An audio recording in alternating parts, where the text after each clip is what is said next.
Hello everybody, Autumn Breeze again, here for another Autumn Reviews. This time it's a little different though. I'm not reacting to a movie I just saw, and I'm not reacting to a series I just saw the ending of and was very aggravated by the ending of. See my first review to figure out what exactly I'm talking about there. No, this time my review is more on a series that I originally saw when I was a little kid, that has come back here in the modern age, and yet has a massive plot hole. And it is Sailor Moon. And no, I am not having an argument about whether I thought the original dub from the 1990s was better than the Funimation dub of the 2000s. That is not my argument. Though I will admittedly say, I do still prefer the original dub over the Funimation dub for a very specific reason. Well, maybe more than one. After all, there is nostalgia taken into account. But it's the fact that, at least in... because you gotta give credit here for the original dub. At least when a character talked, you knew who was talking. In the original dub, whether it be a one-off character or a regular character, if you couldn't see them on screen, but you heard their voice, you knew who it was right off the bat. You were like, oh, okay, it's that character. May have only seen them recently, or maybe they're regular, but I know who it is because that voice is very distinct. I know who they are. In the Funimation dub, that's not the case. In fact, in the Funimation dub, half the time you have no idea who's talking unless you're paying a ridiculous amount of attention. Last year, because it was on sale, I got this, Volume 4 of the Funimation dub of Sailor Moon. And when I say on sale, I literally got it for $4. That was the only reason I got it. And immediately, watching this, I heard a distinct difference. That being, when I wasn't looking at the screen, or when I couldn't actually see which character was talking, if I hadn't been paying full attention, I would have no idea who was talking. Especially with the one-off characters. Their voices sound almost exactly the same. Even the main characters' voices almost sound exactly the same. Very few of them have a variation that makes you realize, oh yes, it's that character, it's that character. I don't mean to be offensive to the voice actresses and voice actors, but that is honestly how I feel. Anyway, that is not the actual reason for this review. No.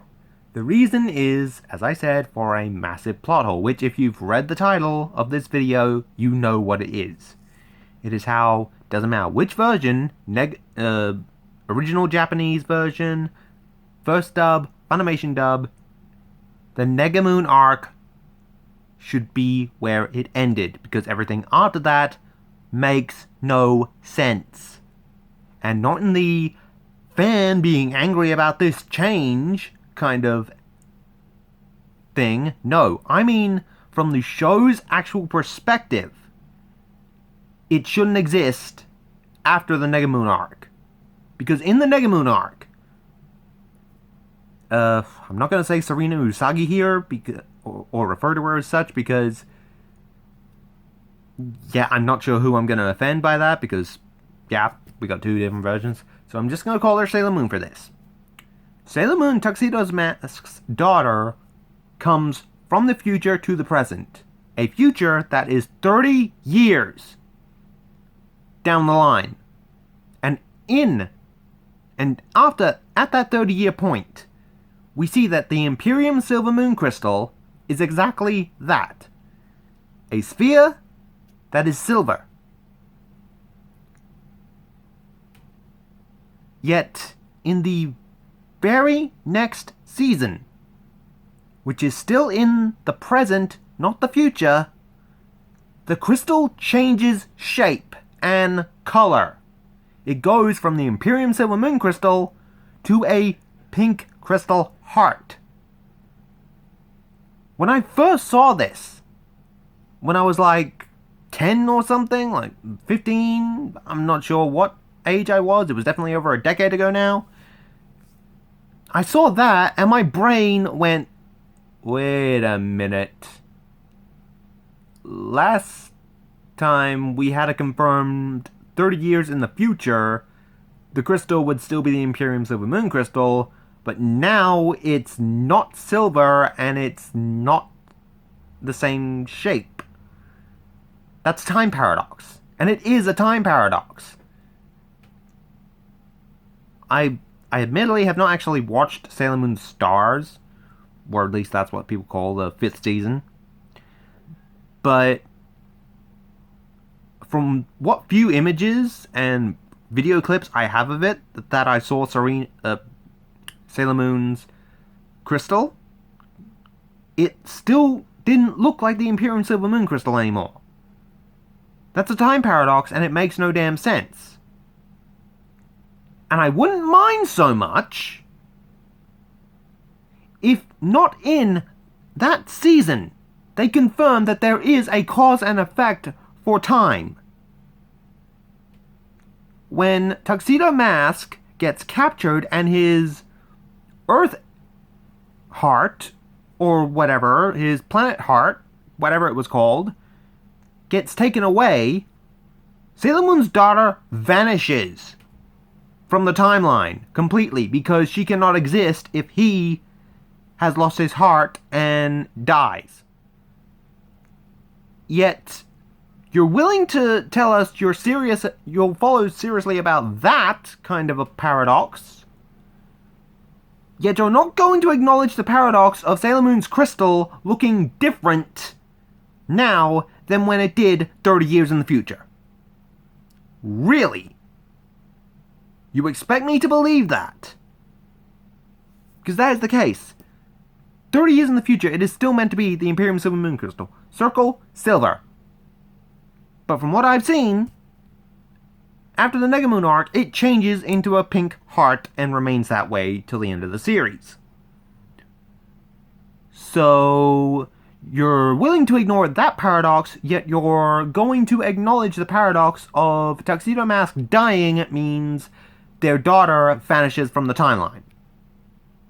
You expect me to take that seriously? Really? Because I don't. If you're not going to follow up on one paradox, why am I supposed to take this paradox seriously? Because I don't. Doesn't matter which version either of the original series. I'm not talking about Crystal, I mean strictly the original anime, be it the original Japanese version, the first dub, which admittedly Sailor Moon Stars never got turned into, or the Funimation dub. It ignores that paradox the entire time, and I'm sorry, I don't take that, I can't accept that. So for me personally, Sailor Moon ends, regardless of which version of the original anime, of those original 3, doesn't matter which version, they all end after the Nega Moon arc. If you agree with me or disagree with me, let me know in the comments. Because personally, that's how I see it. Because you cannot have this massive paradox exist and act like it doesn't exist. Because, yeah, in the same season where that paradox occurs, their daughter returns from the future, acting like the future is still exactly the same, even though clearly it should have changed a bit. So yeah, that's why for me, the Nega Moon is where it finishes. Soon as their daughter returns to the future, that is where Sailor Moon ends permanently. Feel free to discuss with this in the comments, and I will see you all next time.